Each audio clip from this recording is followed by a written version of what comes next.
the triumphant Miami Dolphins returned from Super Bowl VII, a throng of thousands gave a winner's welcome to the team, Coach Don Shula, and owner Joe Roberts. This is the Vince Lombardi Trophy for the winner of the Super Bowl.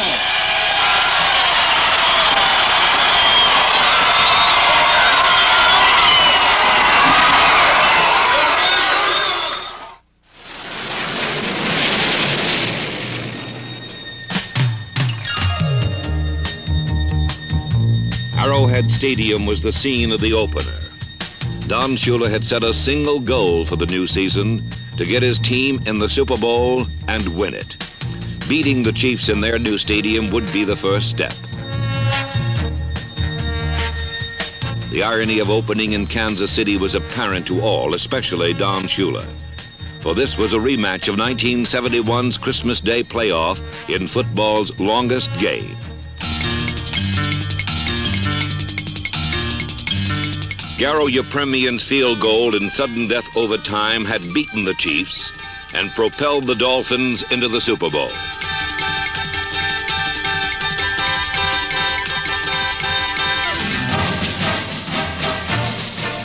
Now, as the Dolphins began the 72 schedule, all the psychological advantages belonged to the favored Chiefs. But Bob Greasy passed to an old target, Paul Warfield, and a new one, Marlon Briscoe, to lead the offense to 2 touchdowns.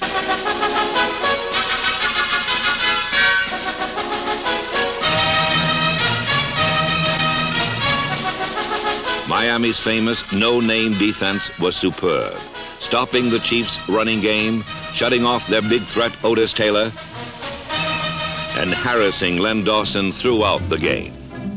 Miami's dominance was so complete, they held Kansas City without a touchdown until only 9 seconds remained. Miami had easily thwarted the revenge-minded Chiefs 20-10. The next Sunday in the home opener, Miami raced away from Houston in the rain.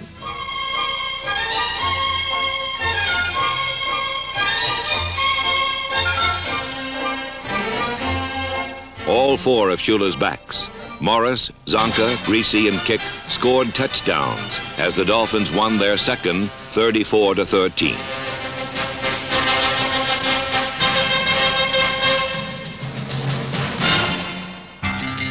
Then came the Vikings. From the opening kickoff, it was a bruising battle.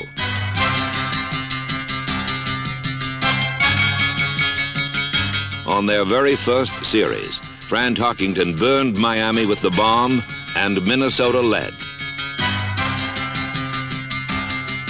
But the Dolphin defense, led by Nick Buonaconti, number 85, kept Miami in the game by sacking Tarkington 5 times and taking away the long pass by employing a 5th defensive back in Shula's nickel secondary.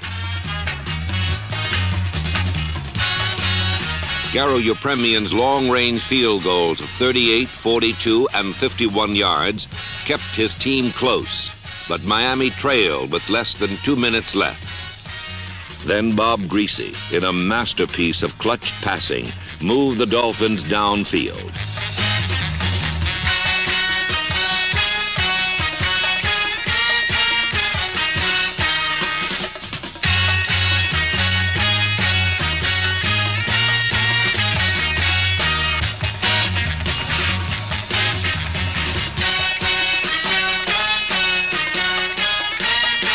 Miami's great come-from-behind victory was their 3rd straight and left them the only undefeated team in pro football. The season's 4th Sunday was in New York's Shea Stadium, where the Dolphins completely stymied Joe Namath with their 53 defense. Bob Matheson, number 53, dropping back like a linebacker or rushing in like an end, frustrated Namath all day. Led by Bob Greasy, who enjoyed perfect protection, and Howard Twilley, who reclaimed his regular job from injured Marlon Briscoe, Miami won. Now, after only 4 games, the Dolphins already had a 2-game edge in the AFC East. San Diego was next, in the game that the Dolphins lost their leader for most of the season. A record Orange Bowl crowd of 80,000 watched in silence as Bob Griese sat on the polyturf with a fractured leg.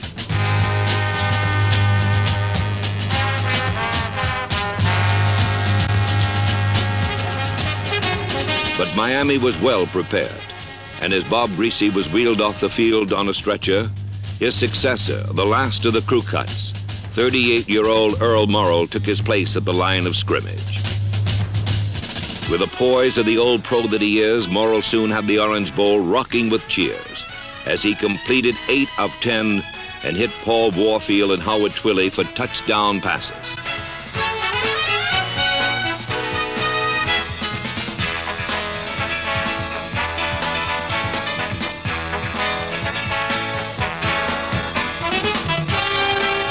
The no-name defense got the team into the scoring column as well, when safety Dick Anderson went 35 yards with a Charger fumble. Miami had won its 5th straight to remain unbeaten, but the cost had been high. Game number 6 brought Buffalo, and with Griese on the sidelines, the Dolphin defense took charge of the game. O.J. Simpson was held to 13 yards rushing in the first half. And in the second, Manny Fernandez stole a handoff and the ball game as Miami squeezed past the Bills by a single point.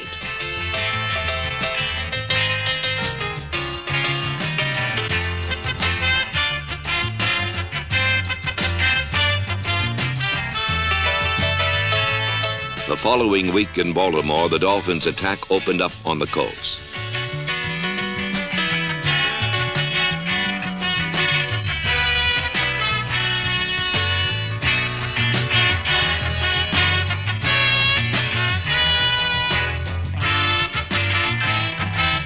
But the specialty teams were the real stars, blocking 2 kicks and recovering a fumbled punt. The Colts never got within the Miami 28 as the team shut out Baltimore.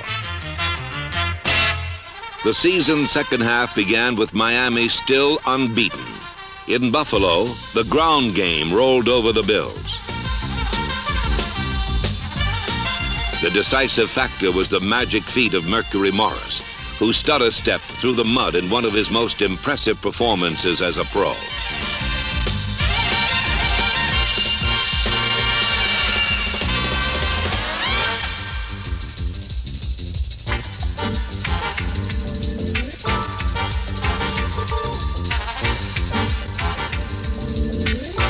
Miami had win number 8, 30-16.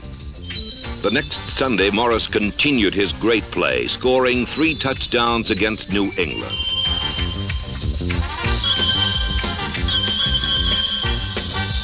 The entire offense was awesome as Miami passed their opponents out of the Orange Bowl.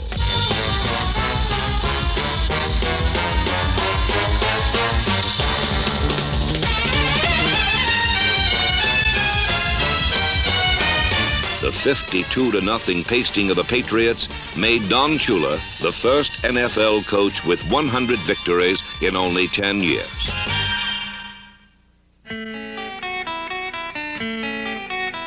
In Game 10, Joe Namath's arm gave the Jets a 10-point lead. Then, with New York on the brink of another score, defensive captain Nick Bonacante turned the tide and the Dolphins surged ahead.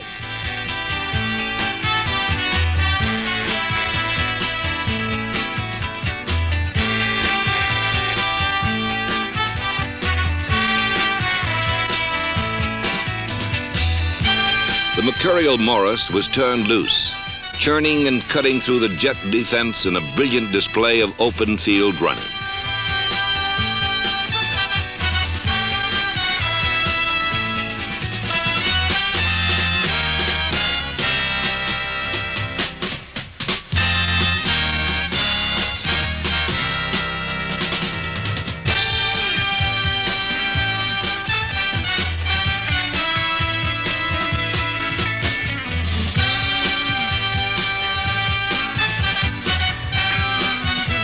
The win was Miami's 10th and wrapped up the Eastern Division title for the second straight year. On Monday night against St. Louis, Larry Zonka bulled his way for well over 100 yards for the fourth time this season, and a dazzling aerial show demonstrated Dolphin receiving depth.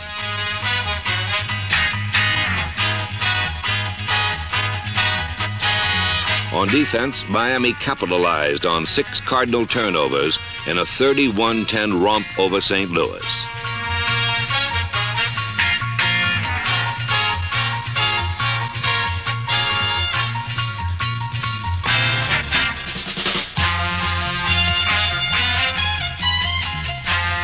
Next, in New England, Zonka's 45-yard burst earned him his second straight 1,000-yard season, as the Dolphins established a team yardage record, rolling up over 500 against the Pats. The win streak had now reached an even dozen.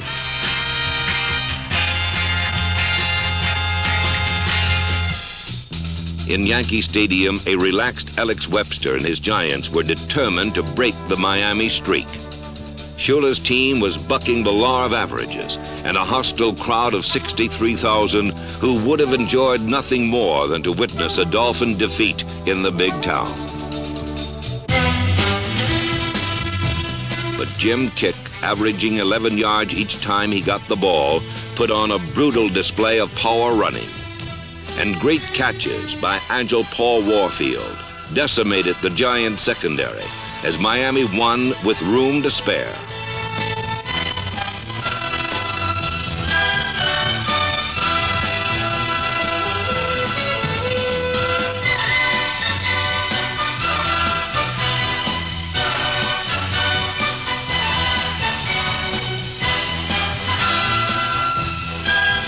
The Dolphins were now only one game away from the NFL's first perfect 14-game season. The regular schedule's finale brought Baltimore and a Morrill to Warfield collaboration for another sensational touchdown.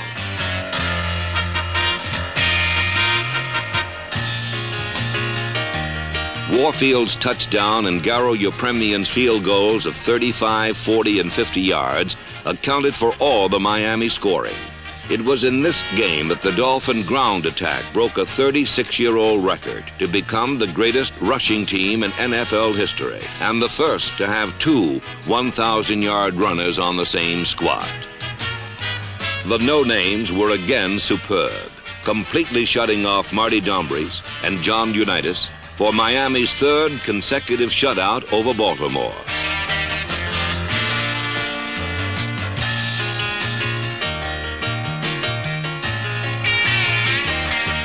But most important, the 16-0 win was Miami's 14th straight and gave the team an achievement unequaled in the history of the NFL, a perfect 14-game season.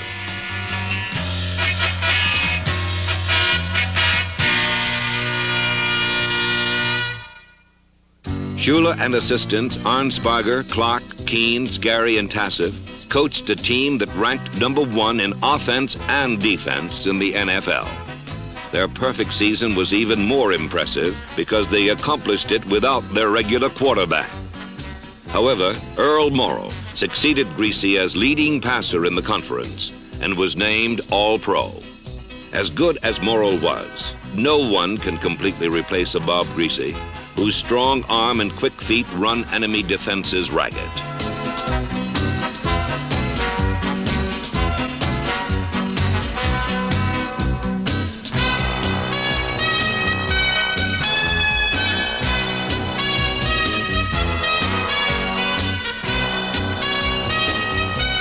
The Dolphins' rushing record was nothing less than a personal tribute to Miami's fine offensive line of Jim Langer, Norm Evans, Doug Crusan, Wayne Moore, and Bob Kuechenberg. Their leader was All-Pro Larry Little, number 66, a human side, famous for cutting down cornerbacks. For the second straight season, Little was voted best offensive lineman in the American Conference. Shula's concept of a 3-back offense brought a new dimension to the Miami attack. With Zonka's power, Kick's clutch, and the specter of Mercury's speed, they were the most prolific infantry in the annals of the pro game.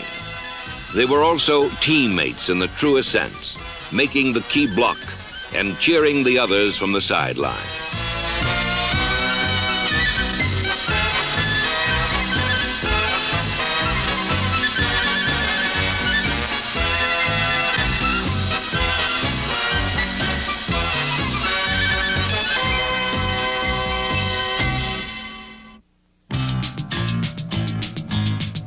In the playoff with Cleveland, the Miami specialty team blocked a punt for a touchdown, and the Dolphins took an early lead. But the Browns came back to go ahead with slightly over 8 minutes left to play.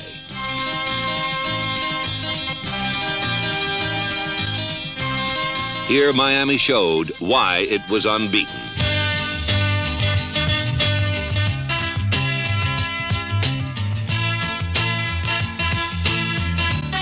Earl Morrall and Paul Warfield combined to deliver the death knell. And a determined Jim Kick behind devastating blocking finished the 80-yard clutch drive in the Cleveland end zone.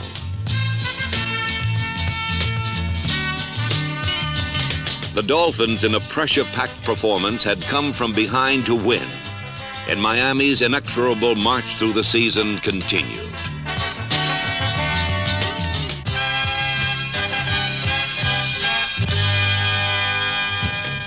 Next was Pittsburgh in the AFC Championship game, among the sign-carrying zealots in bedsheet-bedecked Three River Stadium.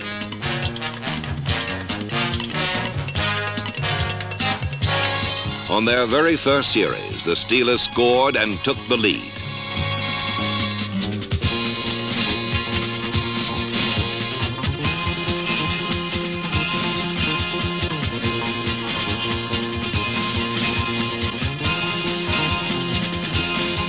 Time after time, Pittsburgh's steel curtain defense stopped Miami. Then on a 4th and 5 situation came the most important play of the game and perhaps the entire season for the Dolphins.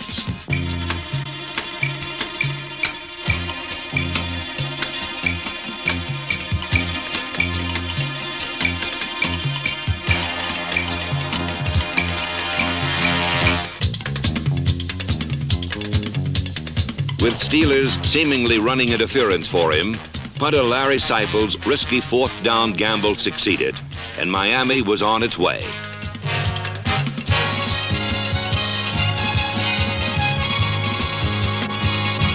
To take advantage of Seipel's great effort, the coach of the year made a difficult decision. To get the offense untracked, Shula replaced Earl Morrall with Bob Greasy. The results were not long in coming.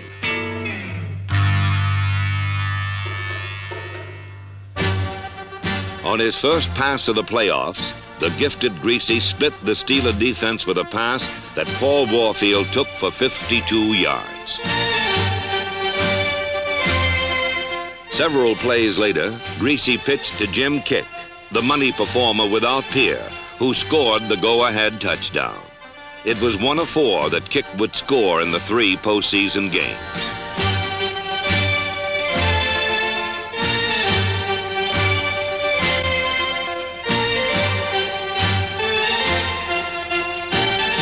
Miami had its 16th straight and repeated as conference champions. For them, it was on to the Super Bowl. For crestfallen Steeler rooters, the banners came down for good.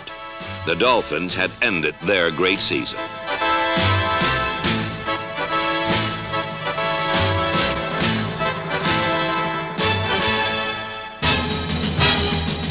For the Miami Dolphins, the Super Bowl was an entire season in one game. They were not about to lose it.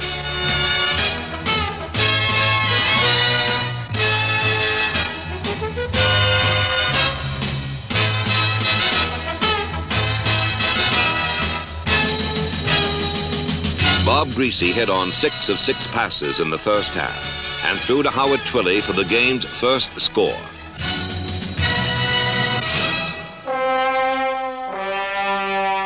The rest of the Super Bowl served as a showcase for the Dolphins' variety of talents.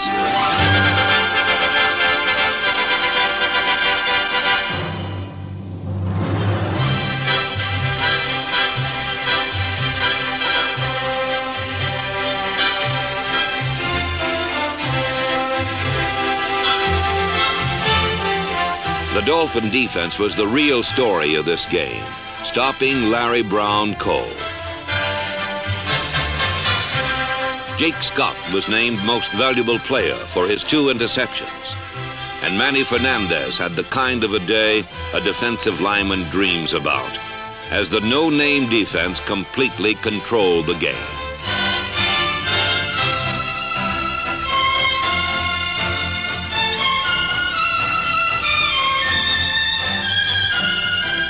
So playing an almost perfect football game in a perfect season, the Miami Dolphins were world champions.